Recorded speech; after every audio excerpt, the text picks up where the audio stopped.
Shalom, salam sejahtera untuk kita semua dimanapun kita berada. Perkenalkan, saya Ofris Nelunokas, mahasiswa Universitas Citra Bangsa, Prodi Pendidikan Bahasa Inggris. Nah, saya mau membacakan hasil presentasi sejarah munculnya filsafat pendidikan dan pendekatan-pendekatannya. Langsung saja kita lihat pada slide-nya. Sejarah munculnya filsafat pendidikan. Dorongan sejarah filsafat Yunani terhadap filsafat pendidikan datang dari Yunani kuno ke mitos, yaitu pendekatan adanya puisi, cerita rakyat, sastra, karya pahatan, bangunan bersejarah.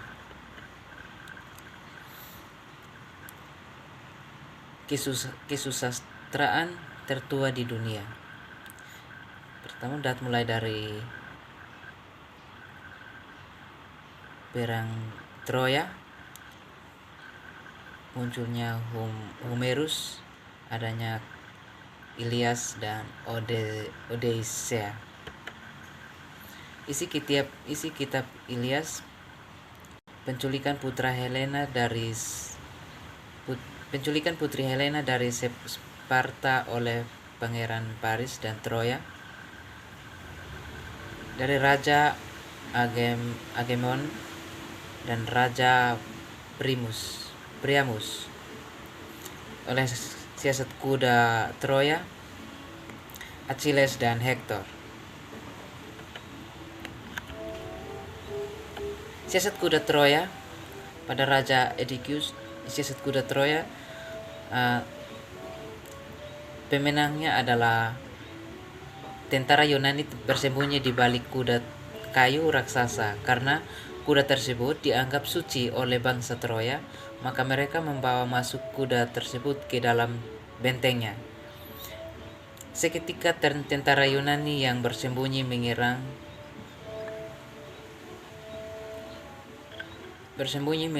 mereka, sehingga Troya mengalami kekalahan dalam perang tersebut. Isi kitab yang berikut adalah isi kitab Odyssea. Penelope, istri Raja Odysseus, menikah lagi. Raja Odysseus dan anaknya Telemachus mengembara. Era End of History, mitos Yunani kuno. Di sini ada tiga filsuf dari titik pemikiran filsuf dan saintis mode. Hampir seluruh kajian ilmiah berhasil ditemukan dan merujuk pada mereka. Yang pertama Socrates, yang kedua Plato, dan ketiga muridnya Plato atau Aristoteles. Gerakan demitologi, dunia mistis atau mitologi, dunia ilmu pengetahuan, adanya filsafat dan adalah aktivitas pemikiran yang dapat dipertanggungjawabkan.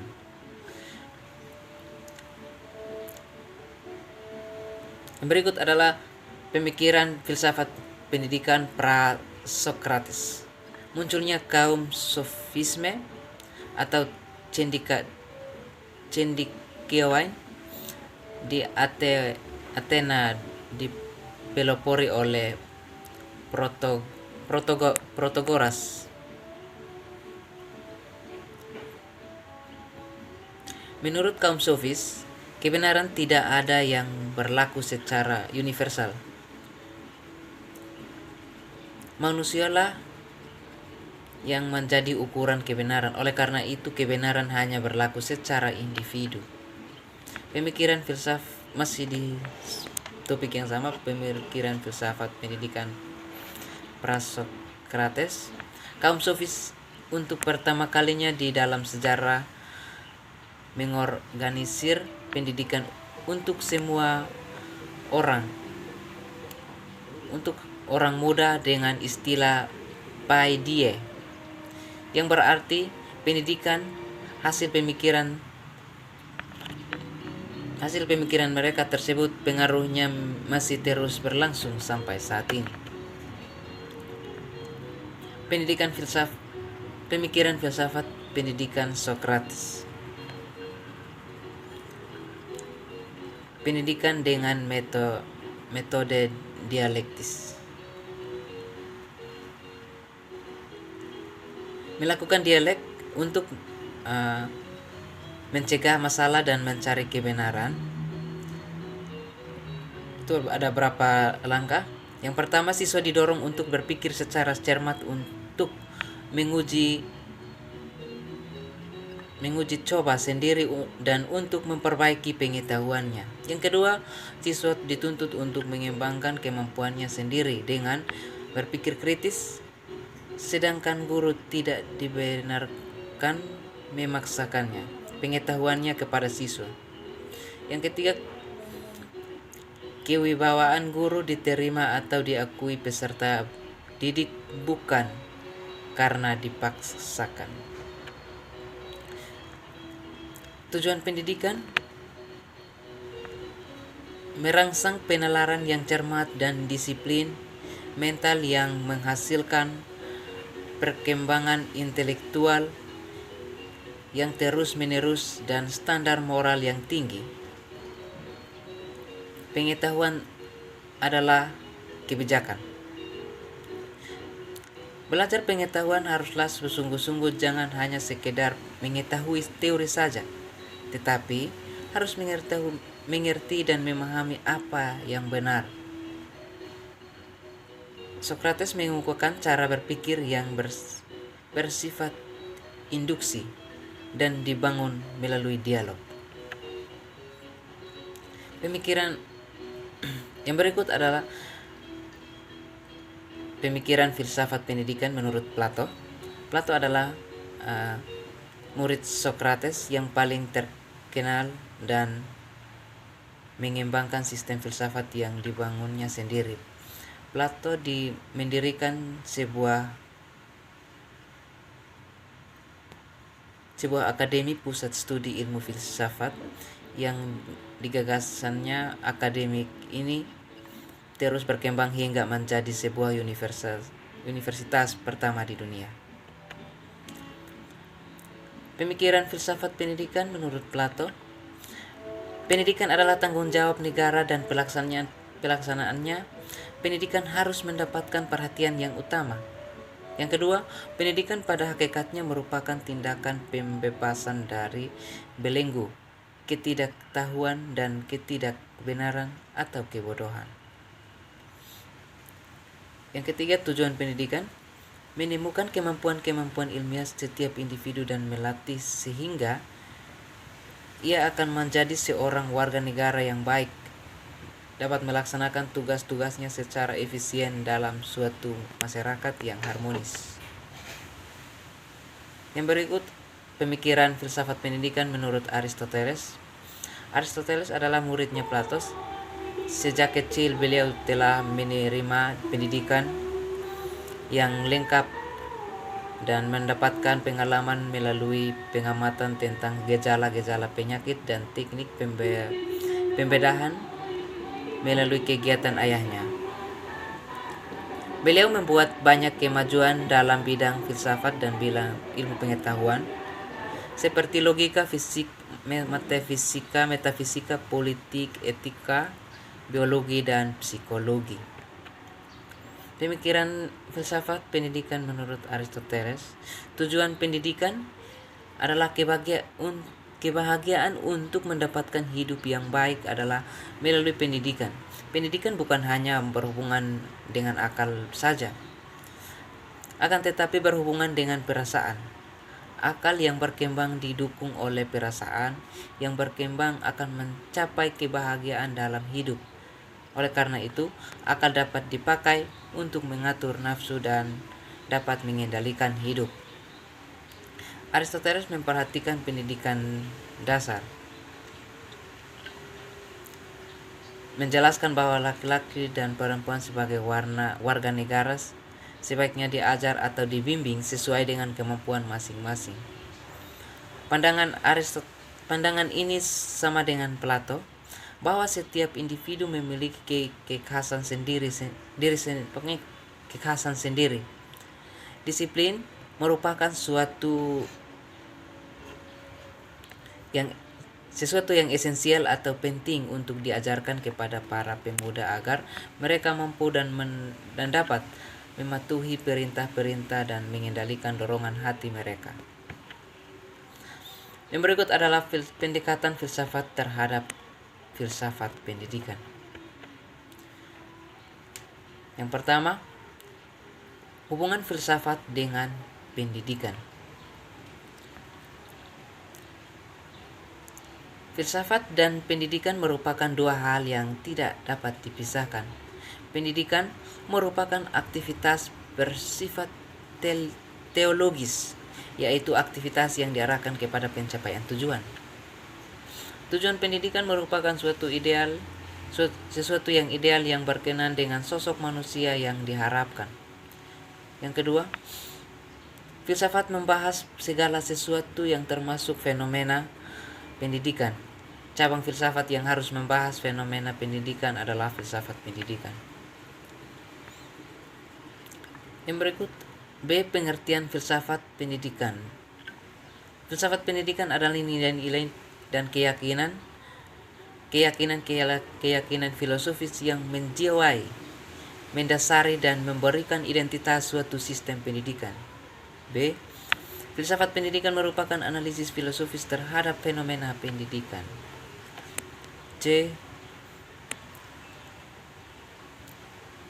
Mengapa pendidikan membutuhkan pendekatan filosofis? Karena adanya beberapa masalah pokok pendidikan yang tak bisa dijawab oleh pendekatan ilmiah. Misalnya, apakah tujuan hidup manusia? Apakah hakikat manusia itu? Apakah tujuan pendidikan merupakan penjabaran dari tujuan hidup? Pendekatan pendidikan yang berciri filsafat. 1. Pendekatan sinoptik. Sinoptik bersamaan atau memandukan, dan optik penglihatan atau pengadaan. Pendekatan sinoptik memadukan pandangan secara keseluruhan sehingga membentuk suatu sistem pemikiran yang komprehensif. Pendekatan sinoptik didasarkan pada salah satu ciri filsafat yang memandang dua univers secara komprehensif. Kajian filsafat pendidikan terhadap fenomena pendidikan harus berupa pemikiran tentang keseluruhan pendidikan, baik mikro maupun makro. 2. Pendekatan normatif. Pendekatan filsafat terhadap pendidikan tidak bersifat deskriptif sebagaimana pendekatan ilmiah, dan melainkan normatif. Pendekatan normatif adalah pengkajian fenomena pendidikan bukan dari sudut apa yang telah terjadi, akan tetapi apa yang seharusnya terjadi. Filsafat pendidikan membahas secara mendalam norma yang harus dicapai oleh pendidikan, baik secara makro maupun mikro. Norma tersebut antara lain berupa tujuan pendidikan. Pendekatan normatif menuntut agar prinsip-prinsip yang telah dikembangkan oleh para filsuf dijadikan acuan dalam merumuskan tujuan pendidikan. Yang ketiga, pendekatan kritis radikal. Pendekatan ilmiah selalu didasarkan pada satu atau beberapa asumsi dasar, atau biasa dikenal dengan basic assumption. Sedangkan filsafat mendekati permasalahan dengan menguji asumsi didasarkan. Di dasarnya, pengujian asumsi dasar inilah yang disebut pendekatan kritis radikal.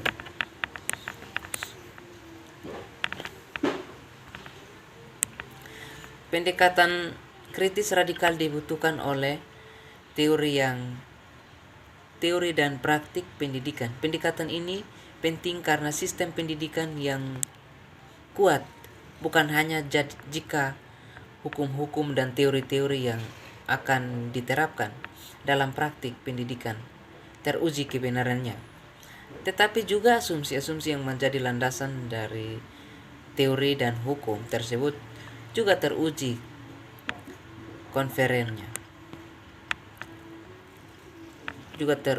kebenarannya. Aliran-aliran filsafat pendidikan. Yang pertama, filsafat pendidikan idealisme. Yang kedua, filsafat pendidikan materialisme. Yang ketiga, filsafat pendidikan pragmatisme. Yang keempat, filsafat pendidikan eksistensialisme. Yang kelima, filsafat pendidikan progresivisme. Yang keenam, filsafat pendidikan esensialisme. Yang ketujuh, filsafat pendidikan perennialisme. Yang kedelapan, filsafat pendidikan rekonstruksionisme. Baik, sekian dari hasil presentasi ini. Saya ucapkan terima kasih.